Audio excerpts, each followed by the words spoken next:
Ngayon tayo, magandang araw ulit. Ito na si Tatay. Tay, nabanggit nyo nakaraan ay original kayo ng SSC. Sige-sige Komando. Sige-sige ako. Opo. Anong taon tayo kayo naging membro po ng Sige-sige Komando? Hindi ko nagkakamali, mga 1970. 1970 tay? Oo, 1970. Naging SSC. Kasi nagkahiwalay ang pangkat ng ng Komando at Sputnik. 56, 61. Opo. Hiwalay ang pangkat na yan. Ngayon, naging Sige-sige SSC. Yan ang original na Komando. Opo. Yung Sputnik, naging 3 bulls. O 3 antena sa kanila, 3 bulls. Ang Komando, naging 5 bulls. Simbol nila. Bakit ay 3 antena? 3 antena yan kasi SSS. 3 SS. Parang Sige-sige Sputnik. Sputnik lang, wala Sige-sige. Sputnik lang. Kaya ng Komando, SSC, yung double S, tsaka dati yung 3 yan eh. Opo. Pinalitan ngayon nila, ginawang C, Komando. Do or die sa baba. Do or die. Do or die. Opo. Bali, lahat ba tayo ng mga pangkat dati hinihiwalay-hiwalay para kung sakali maiwasan yung gulo. Oo, maiwasan. Lalo sa Muntinlupa, ang brigada roon, pagka Sputnik ka, doon ka sa, halimbawa, sa 3. O ikaw, Komando ka, doon ka sa 1. Halimbawa, 3 brigadang hawak mo, o 2 brigadang Komando, 2 brigadang Sputnik. Pagtawid mo naman sa kabila, kasi may boundary yan eh. Opo. Bisaya naman. Ang masasagupa mo ron, BCJ, BC, BM, Batman. Ano tayong BM? Yung yan, BM, Batang Mindanao. Opo. Yan ang maraming pangkat doon sa mga Bisaya. Kaya doon pag nagkarayot sila roon, talagang kasap yan. Mga panahon ng araw. Opo. Ay, tanong ko lang, paano yung mga walang pangkat, anong ginagawa doon? Ay, kuwerna kung tawagin. Ano pong tawag? Kuwerna. Kuwerna. Oo, meron kayong isang kulungan, doon lang kayo. Pag kailangan kayo ng pangkat, tatawagin kayo, oy, linisan mo ngayon buyon dito. Kayong tiga-linis, tiga-walis. Kasi wala kayong pangkat eh.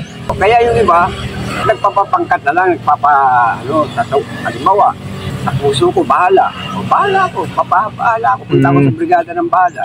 Paano yan tayo hinihiwalay-hiwalay by pangkat? Sa tato, sa damit, sa kulay ng damit? Ang damit, okay lang. Isang lang yan. Kung halimbawa kulay green, kung kulay dilaw. Dilaw, opo. Ganyan ang roon. Bali tayo parang hinihiwalay nila sa tato. Lang doon sa pangkat. Pangkat. Halimbawa, BCJ ka, doon ka. Opo. Paano tayo malalaman kung BCJ ka halimbawa? Ay, hindi pwedeng hindi malalaman yan. Hubaran ka roon. Hubaran. Oo, anong pangkat mo? Sabihin sa'yo, BCJ po. Ano saan? Ba't mo? Kasi may tatak. Oo, may tato. Sila na ikaw talaga BCJ. Opo. Ilalagay ka ngayon doon sa brigada ng BCJ. Opo. Ganun, yung isasama-sama mo yan, hindi pinatay mo yung tao para ilulong mo doon sa loob. Opo. Yan ang ng Muntinlupa nung araw. Saka sa Muntinlupa nung araw, konting konting kibutan lang. Gusto, gera kagad. Gera? Oo, gera kagad yan. Gusto nila.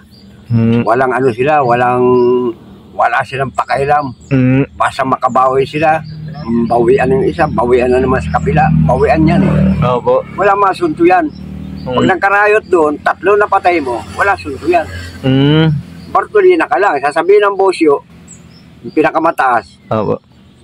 Oy, gato ni, ilang tira mo? 3. O ikaw? Wala ako, commander eh. Wala. Sige. Pag dumating angat ka, sabihin mo ikaw ang pumatay. Ay, ganun lang yun, tay. Paano yung kaso nun, tay? Nadadagdagan? Hindi, walang dagdag yun. Wala. Bartolina ka lang. Ang problema ron, pagka gano'n na sa rayutan, hindi ka dadalhin sa Bartolina nyo. Dadalhin ka doon sa Bartolina sa kabila, sa Bisaya. Halimbawa, Manilaboy ka. Opo. Doon kayo ba Bartolina sa ulo.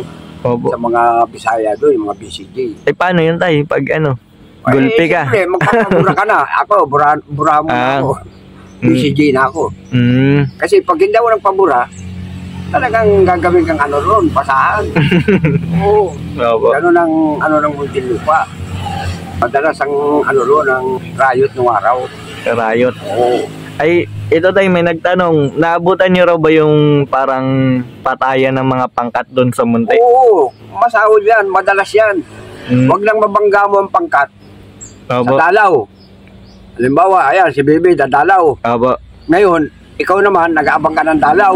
Opo. Pagdaan mo ngayon, natingnan ko ng masama si Bebe hanggang sa ulo, hanggang sa baba. Tinignan kita. Opo. Nagsumbo ngayon babae, kahit na mali. Sabi ng babae, binastos ako doon, no? Kahit hindi. Parang gusto kong ano rin. Sino yun? Pangkat, ibang pangkat yan eh. Opo. Yung kita, ayan no? Ay, Yun na. kumando to. O mamaya ka, pag wala ng dalaw. Patay. Ganun pala Pagdating rin tayo. doon sa, ano, sa control gate, ayun na, harangan na. Mm. Tirahan na yun. Tirahan na. Pagsigaw ng tirahan, ayan na. Opo. Bumunot ka na kung may bubunutin ka. Talagang riot yun tayo. Pero ito talaga yun. Mm. Ihinto lang yun. Pag nagpaputok na yung ano, yung mga gwardiya, kailangan tumakbo ka na. Opo. Mag-hombis ka na sa brigada mo. Kasi pag ikaw inabot, hindi ka na mabubuhay. Opo. Ganun pala nung araw tayo, no? Hindi ka maniwala eh, meron 30 kataon ni Ratratan doon ng ano, ng hilyado. Opo. Buka ng gabi, binutasan yung ano, binutasan yung brigada. Opo. Hindi sa pader ha, sa lupa. Sa lupa. Pag tago sila doon sa lupa, lumusot silang papuntang Iglesia ni Cristo. Eh mababa lang kasi yung ano doon, mga ganyan lang kataas. Opo. Lubi lang ginamit nila. Eh may nakakitang empilyado, pinabayaan lang muna sila. Pinabayaan. Ano, siguro naipon na sila doon. Naipon na. Binakbakan na sila. Ubos. Lagan sa ano. Opo. Kala mo mga ibon na naglaglag sa tapat ng Iglesia ni Cristo. Paano yun tayo, yung ganung mga pangyayari? Anong nangyayari Wala dun na sa yun. mga... Poga ka eh. Basta pag Ikaw pa may pumoga. asunto. Patay ka na, ikaw pa asuntuan. Kahit na hindi ka pumoga, basta inabot ka dun sa akto nun, patay ka. Opo.